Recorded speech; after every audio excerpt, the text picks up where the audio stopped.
सभी दर्शक का राम राम जय श्री राम। हम अंजू वर्मा, जिला अम्बेडकर नगर टांडा से स्वागत बा आप लोगन का चैनल पे। तो आज आप सबके बीच बहुत प्यारा सोहर गीत लेके आए। ननद भौजाई के झगड़ा बा, तब ननद भौजाई खाना बनवता ही झगड़ा होत बा। तो आप लोगन पूरा गाना ज़रूर सुनी है और कमेंट में बताइए गीत कैसन बा। राम राम जय सिया राम। सभी दर्शकों को नीलम धुरियामान नाम बा, टांडा जिला अम्बेडकर नगर से। तो हमें सुने सोहर गीत।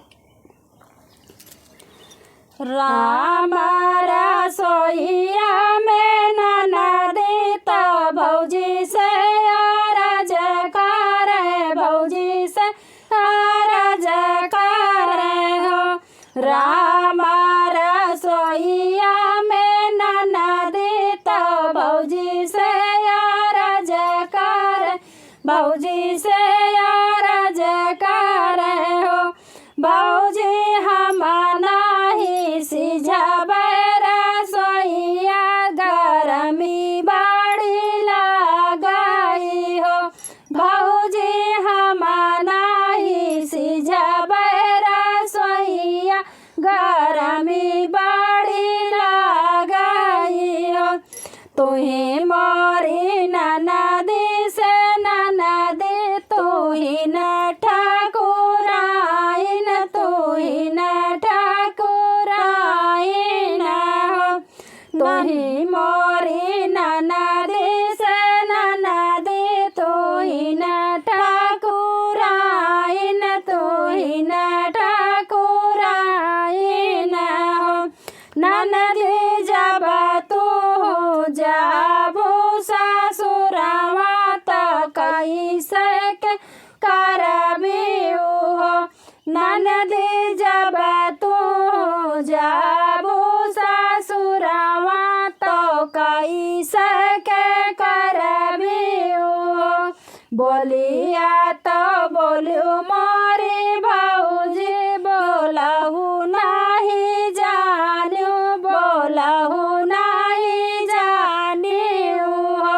बोलिया तो बोलू मोरी भौजी, बोलहु नहीं जानू, बोलहु नहीं जानियो हो। भौजी मोरे पिया सिझी है रसोईया, चुनरिया हमारी बची हाई हो। भौजी मोरे पिया सजी है रसोईया, चुनरिया हमारी बची हाई हो। इतनी वचन सुने भौजी, तो ननदी से बोल, तो ननदी से बोलाई हो। इतनी वचन सुने भौजी, तो ननदी से बोले, तो ननदी से बोलाई हो।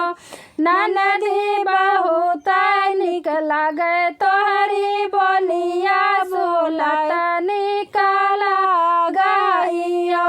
ननदी बहुत निक बोलिया, तू बोलियो सुनत निक लगाई हो। ए ननदी तोरे भैया सिझी है रसोईया, चुनरिया हमारी बची हाई हो।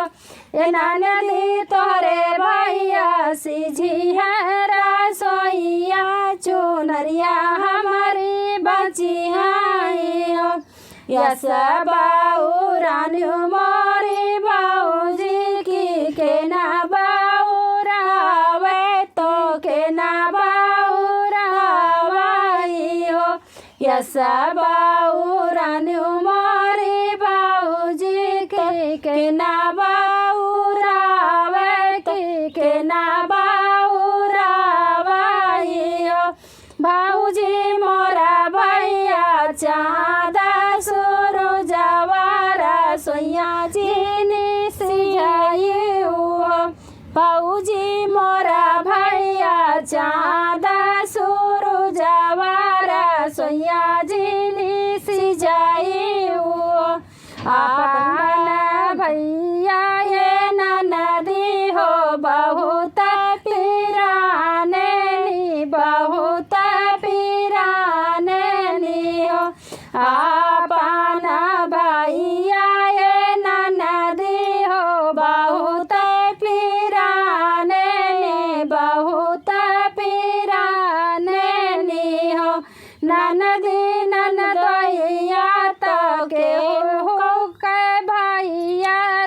रसोइया जीनी सिजाई हो ननद ननदोइया तो के हो के भैया रसोइया नाना सिजाई हो तोहरे नियस भौजी रहिया तो घर नाही बिगाड़ी तो घर नाही बिगाड़िया हो तोहरे नियस भौजी रहिया तो घर नाही बिगाड़ी तो घर नाही बिगाड़िया हो भौजी तोहरा करना मन बरसोइया हम सिजबाए हो भौजी तोहरा कहना हम मन बरसोइया हम सिजबाए हो राम रसोइया में ननदी तो भौजी से अरज करे भौजी से अरज करे हो भौजी हम नाही सिजब रसोइया गरमी बड़ी लगाई हो भौजी हम नाही सिजब रसोइया गरमी बड़ी लगाई हो। धन्यवाद।